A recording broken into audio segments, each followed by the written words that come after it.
Hi, I wanted to just do an update video from here in Italy. Quite a few friends and family have been asking me how I've been getting along here in Italy.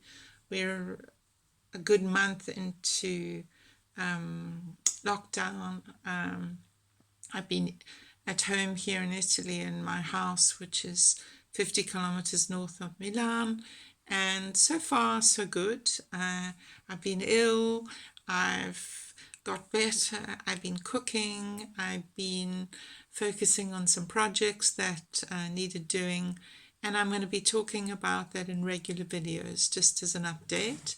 I think it's a lot easier than trying to send out little updates to everyone to keep abreast. So my hair has grown incredibly long, as you can see. I mean, it is super long. Probably I'm going to resort to cutting it myself.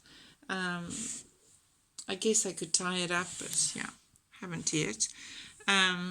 So I cut it a couple of years ago because I just found shorter hair in summer.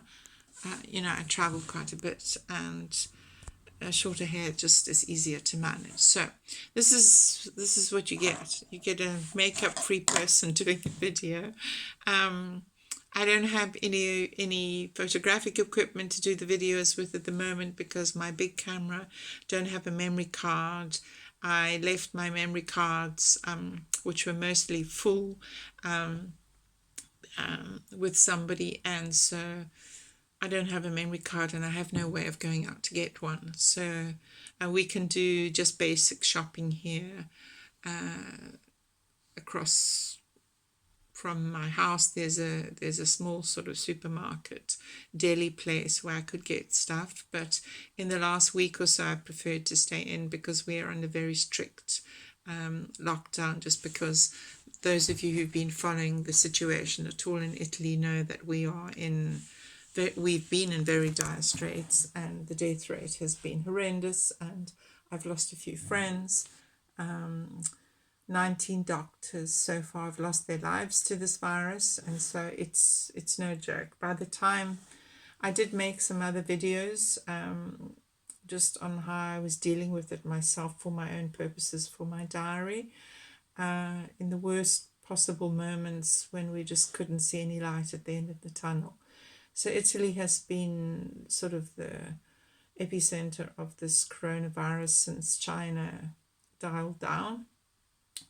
I would like to discuss some of the issues during these videos, and certainly you could maybe ask me some questions down below once this is uploaded. I've been wanting to vlog on this subject, but I have lots to say and lots to discuss, and really I'd prefer to do this on one platform, being YouTube, rather than trying to answer people's questions on Facebook or individually via messages. So anyway, so I will cover things strategically, but I'm just going to keep this first introduction short. It's a Saturday morning here. It's spring. The sun is shining. I'll turn the camera around just now so you can see. Yeah. Isn't it pretty? Yeah. So there we are.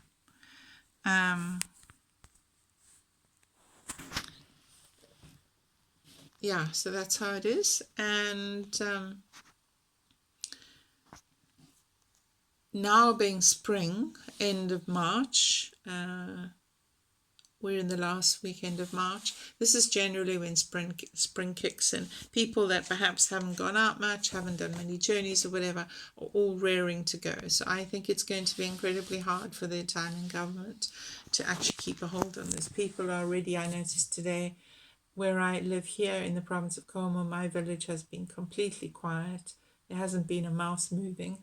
And suddenly today I noticed there's a whole lot of people out and about doing stuff. So obviously they're not gathering, and they, are keeping their 2 meters distance. But I notice, that the little bar down the road, when they come to buy their cigarettes, they are actually staying and chatting today, whereas before they would just go straight home.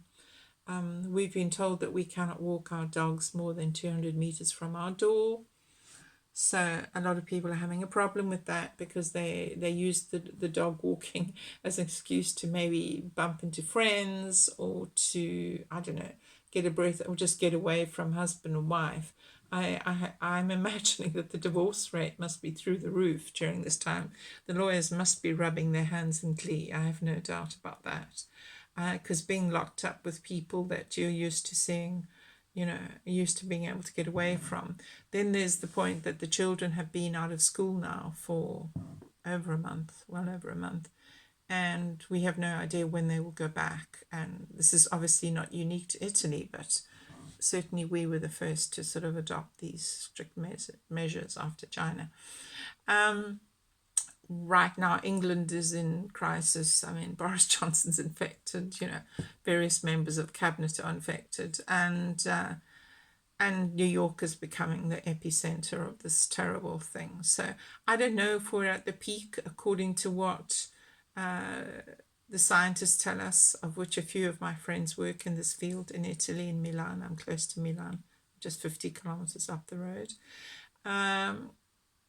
They say that the peak was to be this week, and let's hope they're right, because we still have a lockdown in process for another 2 weeks into the middle of April, which is Easter, and I'm quite sure people at Easter are going to be out of their minds if they're still in lockdown with these strict regulations where you have to have a piece of paper to move anywhere. And so just to go to my little shopping supermarket, I would need a piece of paper verifying that this is an essential journey and that I that's what I'm doing. So one has to state one's intention and sign one's life away. And of course, they could ask for your identification, because in Italy we all carry ID books. And of course, there are fines. People have been fined. It took the police a while to get into it, but they are certainly finding people now. And if you took your car out for an unnecessary journey, perhaps to go to the car wash, I don't know, that would be a finable offence. And certainly they are pursuing that. And so suddenly people are being fined. Not far from me, just east of me, northeast of me in Bergamo, it's a crisis of mammoth proportions. We have lost 19 doctors, as I mentioned. As I speak now, it could have gone above that figure. A lot of the initial team that were working on this 24/7 perhaps didn't have the right protection. This is a lesson for other countries. And there has just been, I think we're up to 8,000 or 9,000 people who have died. The figures come in every day, and it's a horrible toll. So I don't look at it perhaps as I would have at the beginning. Why was Bergamo such an issue? I think, there were outbreaks in certain hospitals, and then it just spread like wildfire. And something interesting that's come up that I'd like to discuss in some of the videos is who catches it, how is it spread, and let's discuss all of this. And, the issue of, the business that's conducted between Italy and China, has that contributed? Certainly, yes. We're going to discuss that in these videos. I hope if you guys would like to subscribe down below, certainly give me your questions, and I really welcome having a discussion with somebody who's right here and knows what's going on. And I'll be covering some of the things that I've done to get through this lockdown, my baking, cooking, maybe sharing some recipes, sharing some tips and tricks to get through these moments, sharing some of my projects that I've managed to complete during this period. So there we are, working online. How is that remote commuting in terms of conference calls, all of that. So I have lots of experience in this area of running a business and being entrepreneur throughout Europe in years previous. And so we can talk about some of that too, and what it means in this period of crisis and coronavirus. So anyway, there we are. So that's just a few of my thoughts to start the day off. As I say, I had a week of pretty bad symptoms, but now things are great, and I'm looking forward to spring, and It's a fabulous day here. The sun is shining. And I look forward to connecting with all of you guys. As I say, please hit the subscribe button and the little bell so you'll see when I upload a new video. And I'm going to try and vlog on a daily basis. Let's see how that goes, because I have to upload these as I go, because I don't really have the software right now outside of my camera to store all of these videos. So there we are. So little update from me, Amanda, here in Italy, and I look forward to talking to you again. Bye for now. Bye.